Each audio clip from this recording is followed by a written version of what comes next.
अस्सलाम वालेकुम, welcome back to my channel. दोस्तों, इस वीडियो में हम बात करने वाले हैं जो जू 302 का क्विज़ नंबर थर्ड है। इसके 5 क्विज़ है वैसे टोटल तो, लेकिन इस वीडियो में आपके साथ 15 MCQs हैं जो शेयर करूंगा, जो 3 क्विज़ बनते हैं।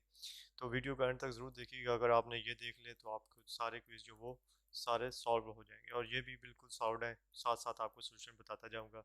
ठीक है, तो सबसे पहले बात करते हैं क्विज़ की। और अगर आप अभी तक मेरा चैनल सब्सक्राइब नहीं किया तो क्या अगले सेमेस्टर में जाके करेंगे? चैनल को जल्दी से सब्सक्राइब करें और बेल आइकन को दबा दें ताकि आने वाली वीडियोस आपको मिलती रहे।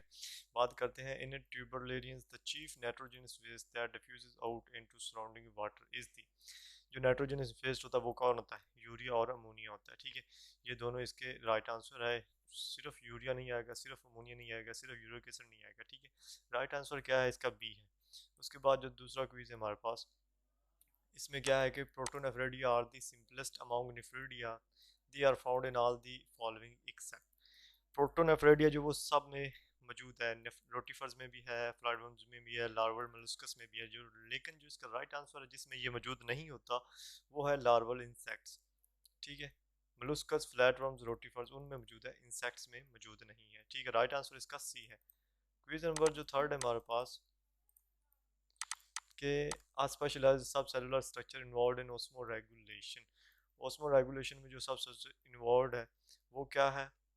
वो है वैक्यूल, और ये जो कंट्रैक्टाइल वैक्यूल दोनों आने चाहिए थे इसमें, लेकिन यहाँ पर थोड़ा सा जो ये है, ये सिस्टम अलग सा हो गया। ये देख सकते हैं, ये इन्होंने यहाँ पर लिखा था कि both A and B, vacuole and contractile vacuole, ये फूड वैक्यूल और कंट्रैक्टाइल वैक्यूल, सॉरी, ये दोनों आने थे इसके ऑप्शन।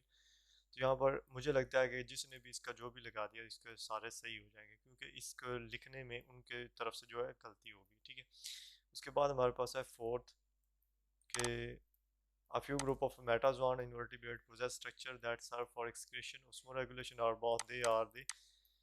यानी वो कौन सी ऐसी चीज़ है, ग्रुप है जो एक्सक्रेशन में भी होता है, osmoregulation में भी होता है, और वो है मॉल्फिजियन ट्यूब्यूल्स।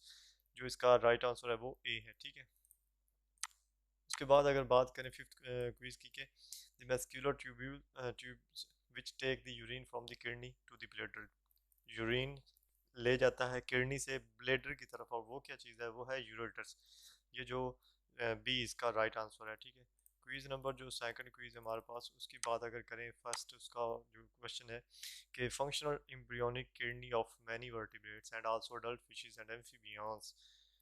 फंक्शनल एम्ब्रियोनिक किडनी जो होती है बहुत सारे वर्टिब्रेट्स और अडल्ट फिशेस और एम्फीबियंस की, वो क्या रखती है? मेसोनेफ्रोज। ये इसका बिल्कुल राइट ऑप्शन है। ठीक है, मेसोनेफ्रोज इसका राइट ऑप्शन है, डी। उसके बाद है हमारे पास ये साइकिल रह गया था कि the excretory organs in some crustaceans, crayfish and crabs और क्रेफिश और क्रैब्स में जो एक्सक्रीटरी ऑर्गन्स होता है वो कौन सा होता है? एडेंटिनल ग्लैंड्स और ग्रीन ग्लैंड्स जिनको कहते हैं, ये एक्सक्रीटरी सिस्टम होता है क्रेफिश में और क्रैब्स में। राइट आंसर इसका क्या है? सी है। ठीक है, उसके बाद अगर बात करें थर्ड क्विज की, कि the structural and functional unit of a human kidney is called nephron. Nephron इसका राइट आंसर है, ये जो एंड पर है। ठीक है, यहाँ पर इन्होंने ऑप्शन चेंज किए हुए, लेकिन आपने जिस पर है वही लगाना है। ठीक है, उसके बाद है हमारे पास, in most reptiles, birds, mammals, primary regulatory organs for controlling the osmotic balance of body fluids. Body fluids के ऑस्मोटिक बैलेंस को कंट्रोल करने के लिए कौन सी चीज़ इस्तेमाल होती है? किडनी होती है। किडनी क्यों होती है? क्योंकि ये क्या करती है, ये जो होती है उसको रिमूव करने के लिए इस्तेमाल होती है। ऑस्मेटिक बैलेंस तभी कायम रहेगा जब जो फालतू मवाद है वो जिस्म से बाहर खारिज कर दी जाए। ठीक है, उसके बाद है हमारे पास the muscular tubes which take the urine from kidney to the ureter. अब सॉरी, ब्लैडर की तरफ जो किडनी ले जाती है, ठीक है, किडनी से ब्लैडर की तरफ यूरिन जाता है, उसका जो राइट आंसर वो क्या है? यूरेटर से। यूरेटर भी वो चीज़ है जो इससे यूरिन को ले जाती है। उसके बाद है protonephridia are the simplest among nephridia, these are found in simplest except rotifers. इसका रोटिफर्स राइट आंसर नहीं है, इसका जो राइट आंसर है वो है लार्वल इंसेक्ट्स। ठीक है, ये पीछे भी रिपीट हुआ है। ठीक है, लार्वल इंसेक्ट्स इसका राइट ऑप्शन है। उसके बाद हमारे पास, insects have an excretory system made up of the gut and malpighian tubules attach to the gut. Gut के साथ मल्फिजियन ट्यूब्यूल्स होता है, ये excretory system, malpighian tubules excretory system में भी होता है। ठीक है, उसके बाद है हमारे पास कि the muscular tubules which take the urine, ये बार बार रिपीट हो रहा है, एक ही क्वेश्चन बार बार रिपीट हो रहा है, इसका राइट आंसर क्या है? यूरेटर्स। ठीक है, उसके बाद है कि which compound stabilise proteins and activates enzymes, कौन सा ऐसा कंपाउंड है जो प्रोटीन और एक्टिवेट इंजाइम को स्टेबलाइज करता है? तो ये है ट्राईमिथाइल अमाइड ऑक्साइड। ठीक है,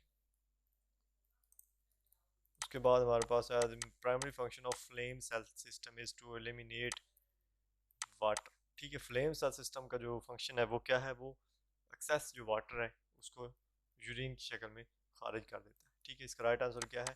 डी है, ये वाला। ठीक है, उसके ये यहाँ पर हमारे जो 15 MCQs थे वो ख़त्म होते हैं। ठीक है, तो अगर आपको वीडियो अच्छी लगी है तो वीडियो को लाइक करना मत भूलिएगा। मिलेंगे इंशाल्लाह नेक्स्ट वीडियो में, तब तक अपना ख्याल रखिएगा। अल्लाह हाफिज़।